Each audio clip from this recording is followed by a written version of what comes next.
Blossom Petals Channel. Hi viewers, welcome to my channel. இன்றைக்கி நம்ம கொடமிளகா வச்சு ஒரு சைட் டிஷ் எப்படி செய்யலாம் அப்படி சொல்லிட்டு பார்க்கலாம். சூப்பராக நம்ம இதை சாதத்துக்கு, தோசைக்கு, சப்பாத்திக்கு எல்லாத்துக்குமே நம்ம இந்த மாதிரி இதை வச்சு சாப்பிட்டா ரொம்ப டேஸ்ட்டாக இருக்கும். அதுக்கு நம்ம என்னென்ன செய்யலாம் அப்படி சொல்லிட்டு பார்க்கலாம். ஃபஸ்ட்டு என்ன அப்படின்னு சொல்லி பார்த்திங்கன்னா, ஒரு கடாயை நல்லா சூடு பண்ணிக்கோங்க. கொஞ்சமாக எண்ணெய் ஊற்றிக்கோங்க. இந்த மாதிரி எண்ணெய் ஊற்றிட்டு கொஞ்சம் நல்லா எண்ணெய் காஞ்சோடனே கொஞ்சமாக பெருஞ்சீரகம் போட்டுக்கலாம். பெருஞ்சீரகம் நல்லா பொரிஞ்சு அந்த மாதிரி வந்தோடனே ஒரு 2 வத்தல் நல்லா கிள்ளி வச்சுக்கோங்க. அந்த வத்தல் சேர்த்துக்கோங்க. வத்தல் நல்லா பொரிஞ்சு நம்ம போட்டிருக்க பெருஞ்சீரகம் எல்லாம் சேர்ந்து இந்த மாதிரி ப்ரௌன் கலராக வர வரைக்கும் கொஞ்சம் நல்லா கிண்டி விடுங்க. அதுக்கப்புறமா கொஞ்சமாக கருவேப்பிலை சேர்த்துக்கலாம். இதுக்கு நம்ம ஒரு சின்ன பல்லாரி குட்டி குட்டியாக வெட்டி அதையும் சேர்த்துக்கலாம். சேர்த்து நல்லா வதக்கிக்கோங்க.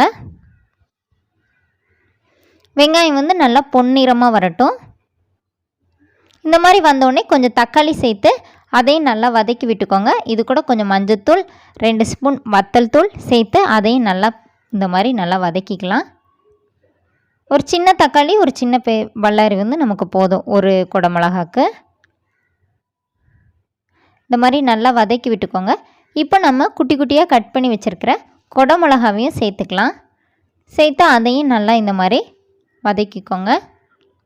இப்போ நம்ம குடமிளகாவை நல்லா வேக விடணும். அதனால் கொஞ்சம் தண்ணி சேர்த்துக்கலாம். தண்ணி சேர்த்து நல்லா வேக விடுங்க. குடமிளகா நல்லா வேகட்டும். ஒரு மூடி வச்சு நல்லா மூடி விட்டிங்கன்னா நல்லா வெந்துடும் டக்குன்னு. இது நம்ம கேப்சிகம் சீசன் டைமில் நமக்கு நிறைய கிடைக்கும்ல, அந்த டைமில் நம்ம இந்த மாதிரி செஞ்சு நம்ம சப்பாத்திக்கு இதுக்கெல்லாம் தொட்டுக்கிட வச்சுக்கலாம். இப்போ பாருங்கள் நல்லா கொதித்து வந்துருச்சு. இப்போ கொஞ்சமாக பெருஞ்சீரகத்தூள் சேர்த்துக்கலாம். சேர்த்து அதையும் நல்லா கிண்டி விடுங்க. இந்த மாதிரி நல்லா கொதித்து இந்த மாதிரி இருக்கிற இந்த ஸ்டேஜில் நம்ம என்ன பண்ணலான்னா ஒரு முட்டை எடுத்து அடித்து ஊற்றிக்கலாம். நல்லா டேஸ்ட்டாக இருக்கும் முட்டை சேர்த்துக்கிட்டோன்னா. இப்போ நல்லா கிண்டி விடுங்க. இப்போ நமக்கு என்னென்னா, நமக்கு இந்த தண்ணி இருக்கும்ல கொஞ்சம், அதுவும் நல்லா வற்றணும். நம்ம அடித்து ஊற்றின முட்டையும் நல்லா வெந்து இது கூட சேர்ந்து நமக்கு ஒரு சூப்பரான ஒரு டேஸ்ட் கிடைக்கும்.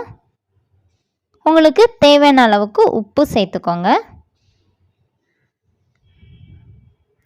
இந்த மாதிரி நல்லா அந்த தண்ணி ஃபுல்லாக வற்றுற வரைக்கும் நல்லா வற்ற விட்டுட்டு கொஞ்சமாக மல்லி இலை தூவி அவ்வளோதான், நம்மளோட டிஷ் சூப்பராக ரெடி ஆயிடுச்சு. இதை நம்ம சாப்பாடுக்கு எல்லாத்துக்குமே இதை சைட் டிஷ்ஷாக வச்சு நம்ம சாப்பிட்டுக்கலாம். இன்னொரு அழகான டிஷ்ஷோட இன்னொரு வீடியோவில் உங்களை மீட் பண்ணுறேன். தேங்க்யூ.